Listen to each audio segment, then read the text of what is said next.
Hari Om children.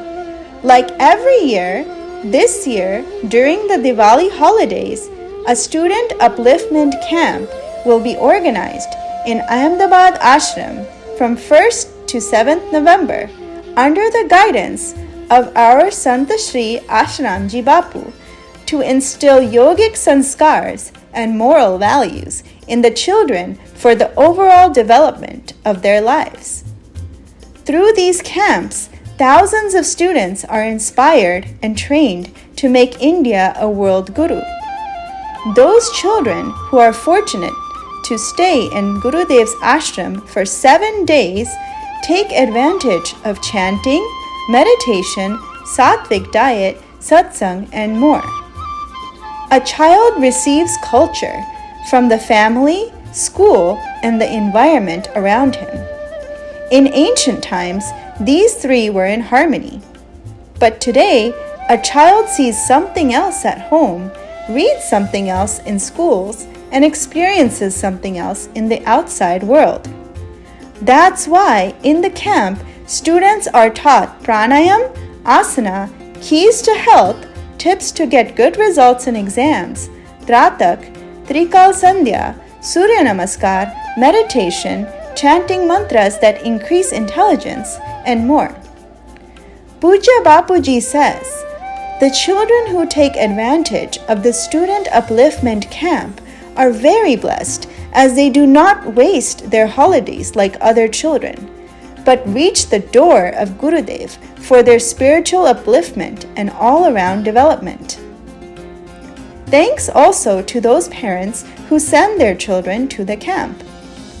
Bhagwan Shiva says to Mata Parvati, if someone is a true devotee of Sadguru, then blessed is thy mother, blessed is thy father, blessed is thy entire caste and community, and also blessed is Mother Earth where the devotee resides.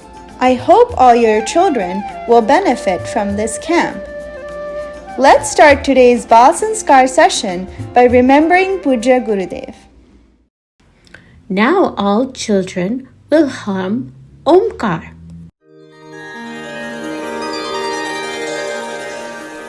Hari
Now, children, we will do tratak. Tratak increases our concentration and memory power.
The story of the killing of Raktbeej.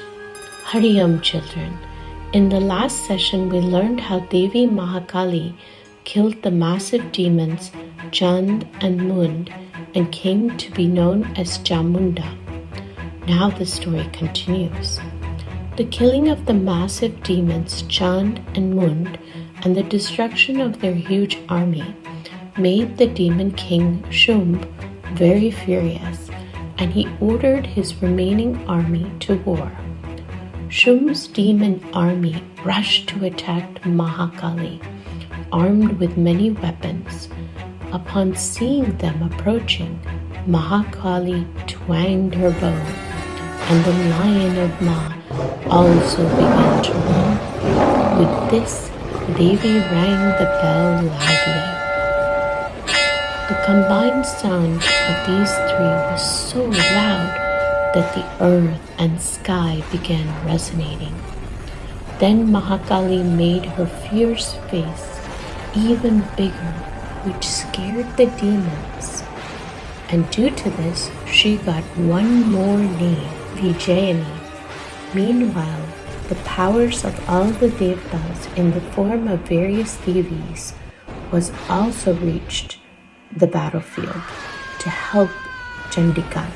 Brahmaji's power, seated on Brahmani Viman, Mahadev's power on Nandi bow, and Kartikeya's power on the peacock, Bhagwan Vishnu's power riding on Garud in the form of Narsimha, and Indra's power seated on Airavat elephant with Vajra in hand, began to fight the demons along with Devi Mahakali.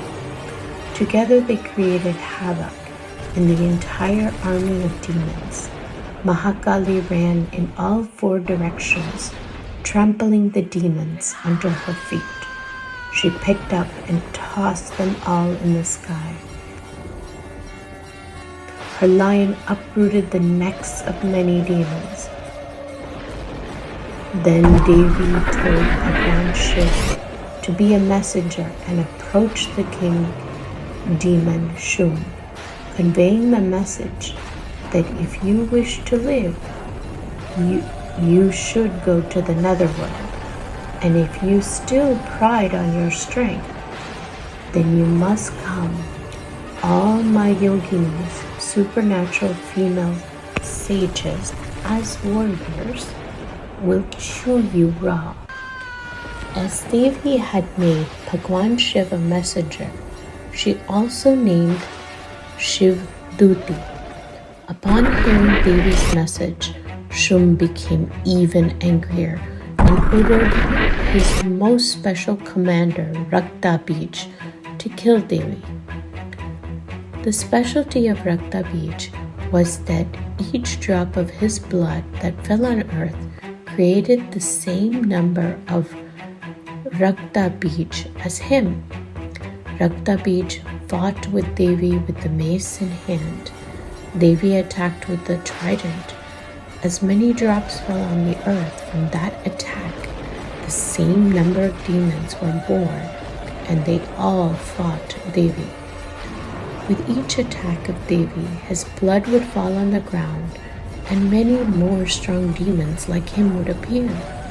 Soon Raktbeej's fallen blood turned into an army on the entire battlefield and took over the devtas. This made all devtas anxious about how to kill this demon. Seeing devtas worried, Mahakali got bigger and lifted Raktbeej in one of her hands and attacked him with a trident in another. Much of the blood fell on Raktbeej's injured body, but before it could fall on the ground, Mahakali caught it in her mouth. Then Mahakali repeatedly attacked him with many weapons and drank all his blood. When all of Raktbeej's blood was emptied, she tossed him to the ground, and her hard hit with the mace ended him. The Devtas rejoiced by the death of Raktbeej, and the entire sky echoed with victorious glories of Devi. Afterward, we will know in the next session how Devi killed demons Shum and Nishum.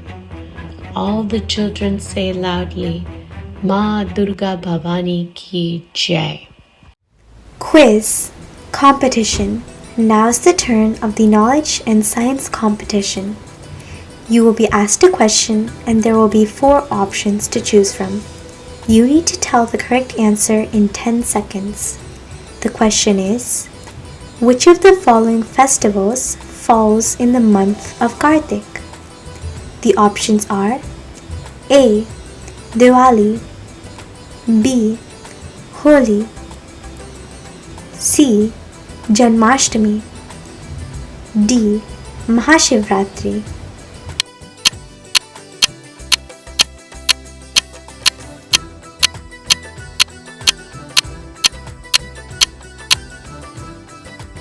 The correct answer to the question will be revealed at the end of the session. Origin of coconut. Children, do you know how coconut is made? It comes in Pujya Bapuji's satsang.